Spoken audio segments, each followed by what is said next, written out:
नमस्ते जी, वैदिक राष्ट्र में आपका स्वागत है। आज हम पंचतंत्र के काकोलुकीयम प्रकरण के अंतर्गत ब्राह्मण चोर पिशाच कथा आपके लिए लेकर आए हैं।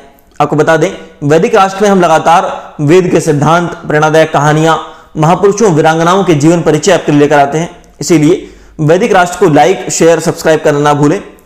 पंचतंत्र के बारे में कहा जाता है कि पंचतंत्र विश्व के श्रेष्ठतम नीतिगत व्यवहारिक ज्ञान के ग्रंथों के अंतर्गत आता है। इसीलिए इसका स्वाध्याय सभी को करना चाहिए। जिनको नीतिगत ज्ञान की इच्छा हो जानने की, उनको इसका स्वाध्याय अवश्य करना चाहिए।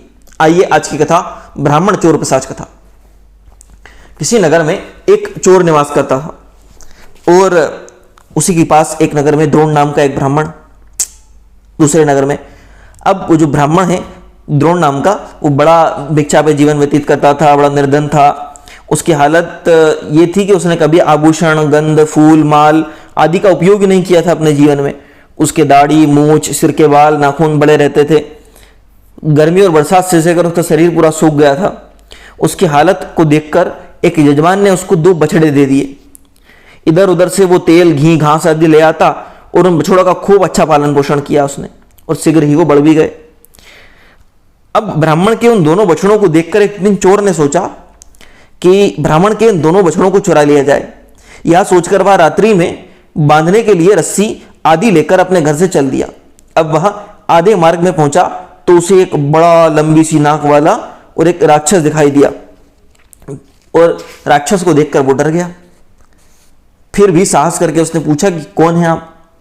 उस व्यक्ति ने कहा कि मैं ब्रह्म राक्षस हूं, आप भी अपना नाम बताएं कृपा करके।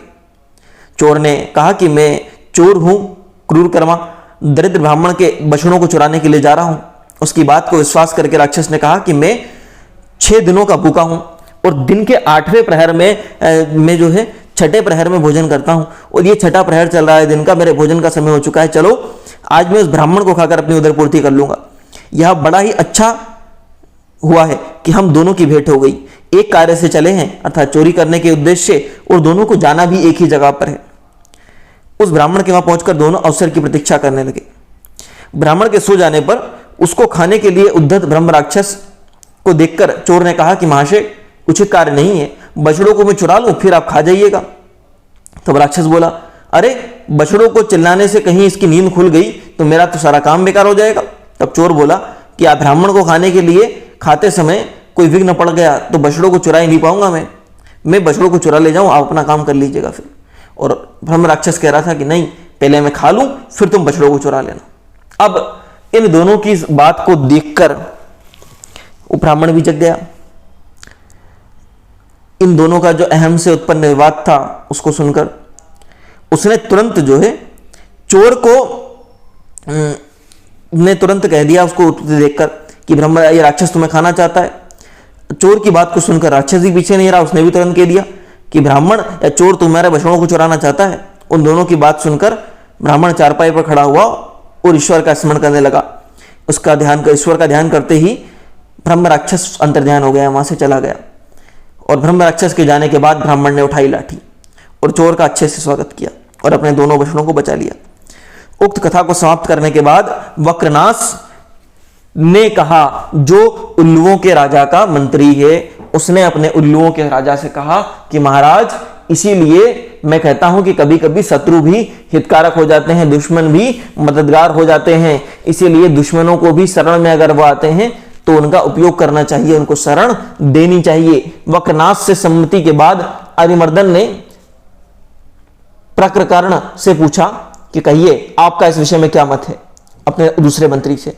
उसने कहा कि देव, यह अवध्य तो है ही, क्योंकि सुरक्षा से संभव है कि काकों और उल्लुओं में परस्पर मित्रता हो जाए, प्रेम हो जाए, शांति जीवन व्यतीत करने लगे ये। और कहा भी गया है कि आपस के रहस्यों को गुप्त जो लोग नहीं रखते वो बिल में, उधर में रहने वाले सर्पों की तरह शीघ्र नष्ट हो जाते हैं। एक ही बिल में रहने वाले सर्पों की तरह शीघ्र वो नष्ट हो जाते हैं। जिस प्रकार बिल में रहने वाले सर्प नष्ट हो गए, नष्ट हो जाते हैं लोग जो एक जगह रहकर एक दूसरे के रहस्य को रहस्य नहीं रखते, और वो धीरे धीरे सभी लोग नष्ट हो जाते हैं। इसीलिए रहस्य को रहस्य रखना आना चाहिए। और इसी प्रकार लोग आपकी मदद कर देते हैं, अगर वो उनको आप शरण देते हैं, मदद करते हैं, तो उनसे भी आपको फायदा होता है।